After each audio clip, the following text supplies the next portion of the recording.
Good evening, everyone. Welcome back to the Anchored Aviator. I'm Larry, and today we are going to cover medicals for your FAA test. So we're going to break it down a little bit. I do have some notes on this just so that I get it exactly right, and these are things that you will need to know for your private pilot exam. So just know that going into this, but I do have notes. But medicals can be confusing. They can be kind of scary when you go into it. But let's just go ahead and jump into it and get going here. So there's 3 different classes of medicals. There's 1, 2, and 3, and then there's something called a BasicMed. The first class medical, the class 1 medical, is mainly for your air transport pilots. You don't need it for your commercial pilot license. You don't need it for your private pilot's license. So this is the top tier medical issued by the FAA, and again, like I said, it's for your ATP. It expires for, if you're under 40, every 12 months. If you're over 40, every 6 months it expires. Then it downgrades to the other medicals. I'll talk about that and how that works once I give you some more times on how that works. But this is for your air transport pilot, your major airline pilots. You have to have a first class medical.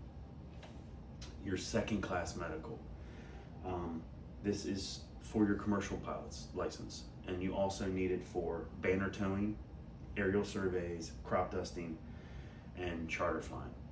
So if you're getting compensated for flying, you need a class 2 medical or a second class medical.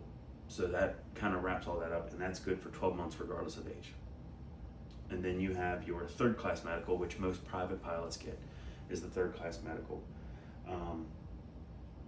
And it's enough for a lot of flying, for pretty much everything you're going to do except for compensation for hire. You cannot be paid.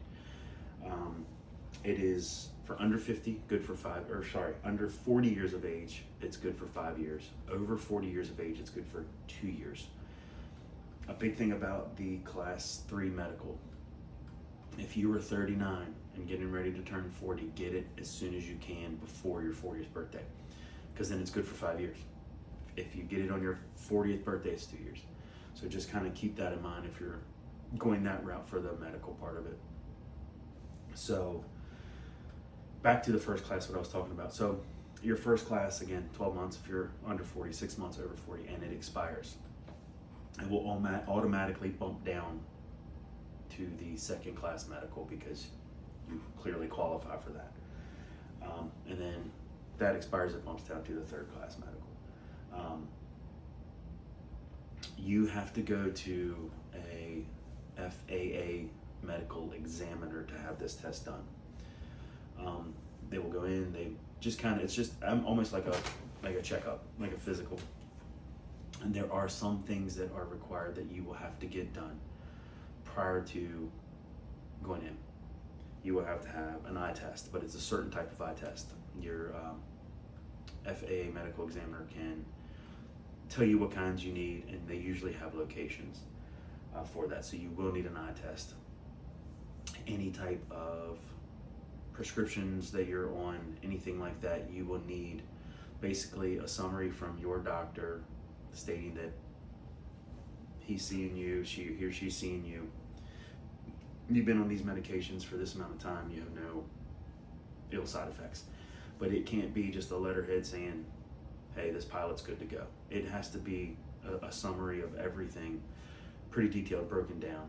If you're on any type of injection types of medication, you will need blood tests, blood work, to show that you're good with those medications as well if you have anything like that. So my suggestion right away would be finding a FAA medical examiner in your area. A lot of them are at airports. Mine was at an airport, local airport that I had to go to.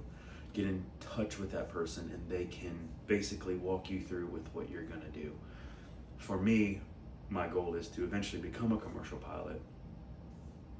And I spoke to my medical examiner about that. There's a lot of training involved, at least 2 years probably. He's like, you don't need a second class, but what I can do is tell you, hey, you would have qualified for the second class medical, but get a third, it's cheaper, it's less restrictive, And why pay the extra money for a shorter amount of time when you probably won't need it until my class 3 expires? So it made perfect sense. Also, you can have a consult with that examiner, and he can tell you what you need, what eye test, where. Like mine, it's like, this is the people that do the certain type of eye test the FAA requires, and he directed me to them. I got an appointment made. It was quick, easy, it was done. Then there's a lower requirement called a BasicMed, and basically there are some requirements for that. I'll go through those real quick. It basically lets you fly without going back to a medical examiner once you get it, but you must have held an FAA medical certificate once since July 14 of 2006. You must complete a physical exam with any state licensed doctor every 48 months and an online FAA course every 24 months. There are limitations for the BasicMed. You cannot fly for compensation or hire. You cannot fly above 18,000 feet. You cannot fly faster than 250 knots. You cannot fly an aircraft over 6,000 pounds, which limits you. And you cannot fly an aircraft with more than 6 seats. What you can do on that is you can fly IFR, your instrument flight rules, and VFR, your visual flight rules. I've talked about those in a past video. You can fly at night. You can carry up to 5 passengers, and you can only fly the most common general aviation aircraft, which are going to be like your Cessna 172s, your Pipers, small single piston aircrafts. So if you're flying for fun, third class medical and BasicMed, but you have to have held that an FAA medical in the past. So a couple things. There are some straightaway disqualifying, automatically disqualifying things. They don't mean you can't fly, they just mean that you have to go through some extra steps. I'll just go through a quick list. Bipolar disorder, psychosis, personality disorders, substance abuse, including alcohol, epilepsy, coronary artery disease, things with your heart, anything insulin dependent, diabetes, certain neurological disorders, and some vision deficiencies. Color blindness is actually one. The test I had to take was a color blindness test. I do have some eye vision problems in my left eye that cause me to have to wear glasses when I fly. I don't need them all the time. I can see great at distance. It's just up close is where I have the issue. But that is what it is. You do take an eye test during your exam, and it's pretty basic eye test. There's some moving, like music notes, which is kind of weird, but it's making sure you're not double visioned or anything like that. But it's not crazy, not anything crazy. And some other things that may cause you a problem with your medical, excuse me, not disclosing any past diagnoses. And you'll fill out a form online before you take it.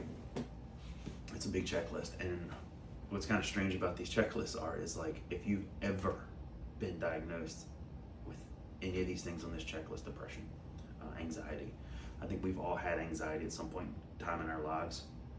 You got to check the box. It's if you've ever in your life, not 6 months, not a year, not 2 years, things happen. But a big thing is not disclosing. And you may say, they don't need to know this, they don't need to know that. You're involved in an incident. Something as simple as you're taking off in a crosswind and your wing touches the ground. That's a crash. You have to report it. They're going to start digging. So you want to make sure you're disclosing everything first. Guessing medications instead of going through a checklist and letting them know your medications. Showing up without required documents. There's a list of required documents you have to take. I talked about a little bit. Honesty matters more than anything. Just be honest. And there are some things that doesn't automatically fail you that was in that list, like high blood pressure, corrective lenses, don't fail you. Anxiety, depression with proper documentation, and past surgeries that are fully healed. I've had a good amount of surgeries on my ankle and my wrist. Just honest about it. They're fully healed. I'm good to go. Actually, probably better than before. So you just want to be honest with that. And most pilots third class pass. But if you have any of these ailments, it doesn't mean it's a failure. It's just going to take a little more time. There's documentations that have to be submitted, and I have the actual proper terminology here somewhere. But either way, basically the doctor fills out a form saying, hey, I believe that this is under control. It just has to go to the FAA for review, and then they'll kick it back saying you've met requirements, haven't met requirements. And that, again, that is with any of those disqualifying factors that you may have. Just so, yeah, prepare for responsibility, show up and be honest.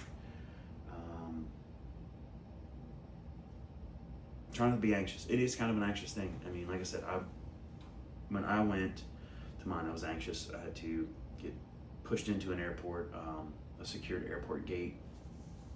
Called him. He gave me the code. Got in. Went in. Was really nervous. They do drug tests. They do the vision test. They do a physical test on you. So it's kind of nerve-wracking because this is something, especially if you're this far, you want to know, because say I wanted to become a commercial pilot and I only qualify for that third class medical, then I know that I'm never going to be a commercial pilot. I know what to spend and what not to spend. If I'm just going to be flying for recreation at that point. For a third class medical, like I said, back it up a little bit, you can't be compensated for hire. But what you can do is if you and a couple of your buddies are flying, I don't know, somewhere for a fishing trip, they can't pay you for fuel, for where the airplane's going to be, anything like that, but they can pay a share. So you can, if there's two of you, they can pay half. If there's three of you, they can pay a third share for those things, but they can't take in all the responsibility for that. But yeah, just go in, be honest. I wanted to have these notes, which I usually don't. Usually just kind of shoot off the cuff. But just so that I'm completely factual. And I kind of knew all these things, but I didn't want to go through it. You can find your closest FAA medical examiner online. You go to the FAA website, search it. It'll pop up with a list, and then you can just contact them. That's what I did. I found the one. I actually talked to a couple friends of mine that are pilots when I found the one that I was going to use, and they actually used him as well. So that was a good thing. That helped with the pressure of it a little bit. There is cost, and I am shooting off the hip because each examiner charges differently. For my class 3 was $160, and I think he said for the class 2, if I wanted to do that, was $180, and then if I did a first class, it was like $250. So that's just a rough ballpark estimate. Like I said, every examiner will charge something different in that, but I mean, go for it. Why not? I mean, I think it's something that is good to do anyways, even if if you do go for the second class and expires in a year. If that commercial pilot license is what you're striving for. My examiner told me that I would have passed the commercial pilot's license, which is good. So I know that once my training's done, that I can go ahead and shoot for that instrument rating. I can shoot for that commercial pilot's license later down the road in the future. So that takes off some stress of that as well. Just go into it knowing that, like, say, hey, this is my goal. I understand that my third class, I'm over 40, so mine only lasts 2 years. In 2 years, it's about the amount of time for training to get my commercial pilot's license. That's a very quick amount of time. But within that 2 years, then I can pay and go forward with the class 2 medical. I hope all that helps. If you have any questions, drop it in the comments. Remember to like, subscribe. And as usual, finish with a Bible verse that kind of relates to this. We're going to do Philippians 4, 6, and 7. Don't worry about anything. Instead, pray about everything. Tell God what you need and thank Him for all He's done. Then you will experience God's peace, which exceeds anything you can understand.